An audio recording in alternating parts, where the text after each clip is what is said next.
ये कहानी है साल 1919 की। बीकानेर की गलियों में एक 12 साल का लड़का बीखी बाई से भुजिया बनाना सीखता और फिर उसको बेचता है। फिर धीरे धीरे वही बच्चा एक दिन 7,000 करोड़ का बिजनेस एम्पायर खड़ा कर देता है। तो दोस्तों, ये कहानी है हल्दीराम की। साल 1908 में हल्दीराम का जन्म हुआ। उनकी माता उन्हें प्यार से हल्दीराम कहकर पुकारती थी। बचपन से ही हल्दीराम ने घर में नमकीन बनते देखी। छोटी सी उम्र में ही वे घर व दुकान के कामों में हाथ बटाने लगे। हल्दीराम ने अपने दादा की भुजिया वाली दुकान पर बैठना शुरू कर दिया। हल्दीराम, जो पूरे भारत में और एनआरआई के बीच एक प्रतिष्ठित ब्रांड बन गया है, गंगा भीषण अग्रवाल, जिन्हें उनकी मां प्यार से हल्दीराम बुलाती थी। हल्दीराम करीब 500 तरह के पैकेज्ड प्रोडक्ट बनाती है और 100 देशों में निर्यात करती है।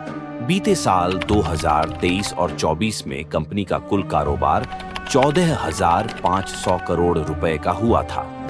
तो चलिए दोस्तों, अब हम आपको बताएंगे कि वर्ल्ड फेमस कंपनी हल्दीराम की सक्सेस स्टोरी का क्या राज है। इस कहानी में अब ट्विस्ट आता है। तो दोस्तों, हल्दीराम की स्थापना साल 1937 में राजस्थान के बीकानेर में एक खुदरा मिठाई और नमकीन की दुकान के रूप में हुई थी। इसकी स्थापना गंगा बिशन अग्रवाल ने की थी, जिन्हें प्यार से हल्दीराम जी के नाम से जाना जाता था। गुलाम भारत में खुली एक छोटी सी दुकान कैसे बनी? आजाद भारत का नंबर 1 ब्रांड हल्दीराम के प्रोडक्ट्स लगभग हर घर में इस्तेमाल किए जाते हैं। वहीं किसी भी पार्टी में नाश्ते के तौर पर लगाई जाने वाली नमकीन बिना हल्दीराम के अधूरी सी है।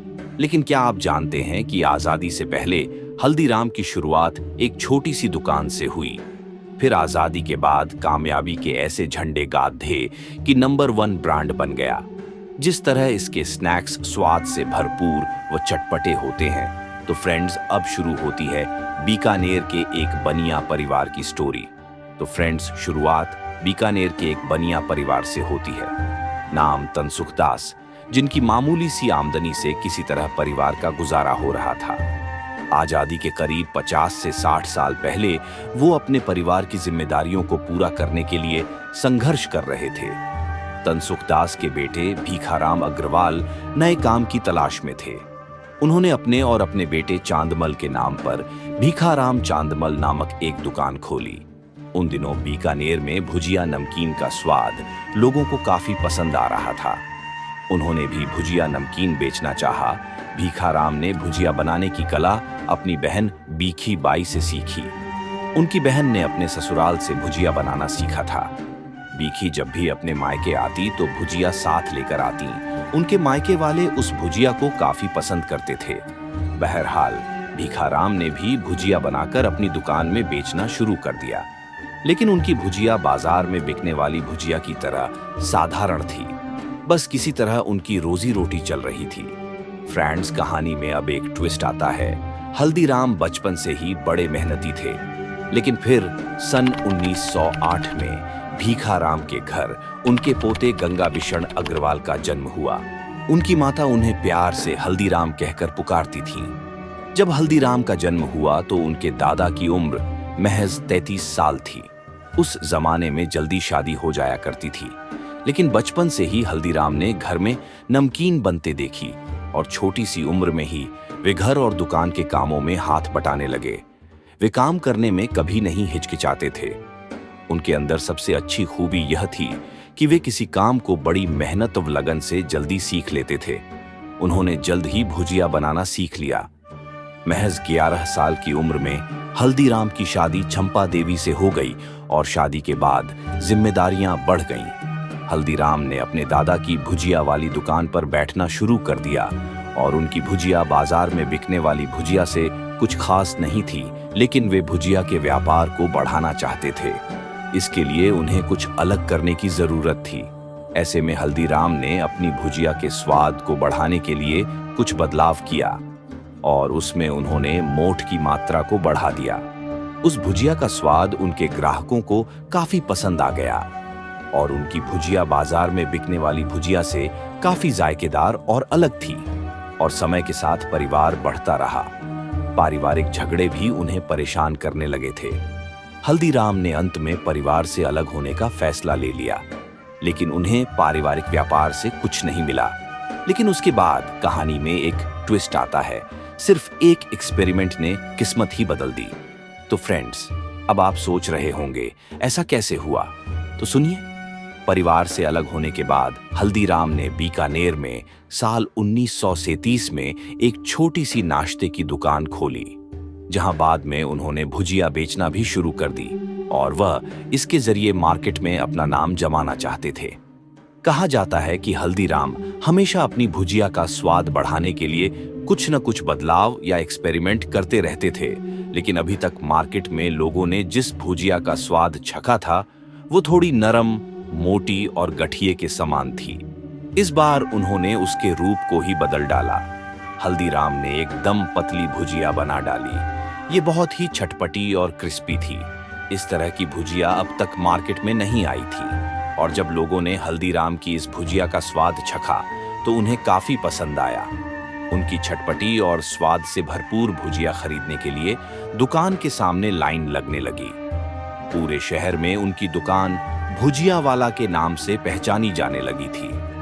बाद में उन्होंने अपनी दुकान का नाम अपने नाम पर हल्दीराम रख दिया और फिर उसके बाद हल्दीराम का व्यापार लगातार बढ़ता जा रहा था। भुजिया के साथ कई प्रकार की नमकीन बनने लगी थी। समय के साथ उनके प्रोडक्ट्स की मांग ज्यादा होने लगी। इसी के साथ ही हल्दीराम अभी भी अपनी भुजिया में बदलाव करने में लगे रहते थे। इस बार उन्होंने एक नई योजना बनाई। भुजिया बैरेंस के लेखक पवित्र कुमार बताते हैं कि गंगा बिशन ने बेसन भुजिया में मोठ मिलाने के साथ पहले के मुकाबले उसे पतला कर दिया और उनके इस बदलाव से उसका स्वाद बढ़ने के साथ उसका रूप भी बदल गया। दूर दराज तक घर घर पहुंचाने के लिए हल्दीराम ने उस भुजिया का नाम डूंगर सेव रखा। उन्होंने अपनी भुजिया का नाम बीकानेर के मशहूर और लोकप्रिय महाराजा डूंगर सिंह के नाम पर रखा था, जिससे उनकी भुजिया की लोकप्रियता भी बढ़ने लगी। अब इस कहानी में एक और ट्विस्ट आता है। बीकानेर से कोलकाता और दिल्ली तक राज क्या है? तो फ्रेंड्स, साल 1941 तक हल्दीराम की नमकीन का स्वाद बीकानेर व उसके आसपास के लोगों को काफी पसंद आने लगा था और हल्दीराम अपने व्यापार को अब पूरे देश में फैलाना चाहते थे। लेकिन एक बार वो कोलकाता में एक शादी में शिरकत होने के लिए पहुंचे। वे अपने साथ भुजिया लेकर गए थे। उनकी भुजिया का स्वाद उनके रिश्तेदारों और दोस्तों को काफी पसंद आया और फिर उन्होंने हल्दीराम को कोलकाता में एक दुकान खोलने को कहा। उन्हें यह सुझाव काफी पसंद आया। हल्दीराम ने एक ब्रांच कोलकाता में खोल दी। आगे उनके पोते शिव कुमार और मनोहर ने उनके कारोबार को संभाला। उन्होंने कारोबार को पहले नागपुर और फिर दिल्ली तक पहुंचाया। 1970 में पहला स्टोर नागपुर में खोला गया। वहीं साल 1982 में देश की राजधानी दिल्ली में दूसरा स्टोर खोला गया। दोनों जगहों पर मैन्युफैक्चरिंग प्लांट्स लगाए गए। इसके बाद पूरे देश में हल्दीराम के प्रोडक्ट्स बिकने लगे थे। देखते ही देखते हल्दीराम की मांग विदेशों में भी होने लगी। अब देश के साथ विदेशों में भी हल्दीराम ने अपना व्यापार फैला दिया। उनके प्रोडक्ट्स की क्वालिटी और स्वाद ने कंपनी को नंबर 1 ब्रांड बना दिया। उसके बाद कंपनी को लगा एक बड़ा झटका। उसके बावजूद नंबर 1 ब्रांड बनी हल्दीराम का ब्रांड समय के साथ तरक्की कर रहा था। साल 2003 में हल्दीराम अमेरिका में अपने प्रोडक्ट्स का निर्यात शुरू कर दिया था। आज करीब 80 देशों में इसके प्रोडक्ट्स का निर्यात किया जाता है। फिर साल 2015 में कंपनी को बड़ा झटका लगा। अमेरिका ने हल्दीराम के निर्यात पर रोक लगा दी। उसका कहना था कि हल्दीराम अपने प्रोडक्ट्स में कीटनाशक का इस्तेमाल करता है, जिसकी वजह से हल्दीराम के प्रोडक्ट्स पर रोक लगा दी गई। बावजूद इसके कंपनी के बिजनेस पर कुछ खास असर नहीं पड़ा। पूरे विश्व में उसके प्रोडक्ट्स ने अपनी एक अलग खास पहचान बनाई। आगे कंपनी के कारोबार को भौगोलिक आधार पर देश के 3 हिस्सों में बांट दिया गया, ताकि कंपनी अधिक से अधिक ग्राहकों तक आसानी से पहुंच सके। दक्षिण और पूर्वी भारत का व्यापार कोलकाता स्थित हल्दीराम भुजिया वाला के पास है। वहीं पश्चिमी भारत का व्यापार नागपुर में हल्दीराम फूड्स इंटरनेशनल के पास है। वहीं उत्तरी भारत का व्यापार दिल्ली में Haldiram snacks and ethnic foods के पास है। इन तीनों में सबसे बड़ी दिल्ली की कंपनी है। एक रिपोर्ट के अनुसार साल 2013 के बीच हल्दीराम का दिल्ली वाली हल्दीराम कंपनी का रेवेन्यू 2100 करोड़ रुपए था। वहीं नागपुर वाली कंपनी का सालाना रेवेन्यू 1225 करोड़ था और नागपुर वाली कंपनी का सालाना मुनाफा 210 करोड़ रुपए था। वहीं साल 2019 में हल्दीराम का सालाना रेवेन्यू 7130 करोड़ रुपए था। एक रिपोर्ट के अनुसार हल्दीराम के प्रोडक्ट्स बनाने के लिए सालाना 3.8 अरब लीटर दूध, 80 करोड़ किलोग्राम मक्खन, 60 किलोग्राम घी व 62 लाख किलोग्राम आलू की खपत होती है। हल्दीराम ब्रांड के तहत लोगों को न सिर्फ भुजिया बल्कि कई प्रकार की स्वादिष्ट नमकीन, स्नैक्स और फूड प्रोडक्ट्स समेत 400 से अधिक प्रोडक्ट्स का स्वाद चखने को मिलता है। इससे आप हल्दीराम की लोकप्रियता का अंदाजा लगा सकते हैं। इस वीडियो में दी गई हर जानकारी सोशल मीडिया और विकिपीडिया से ली गई है।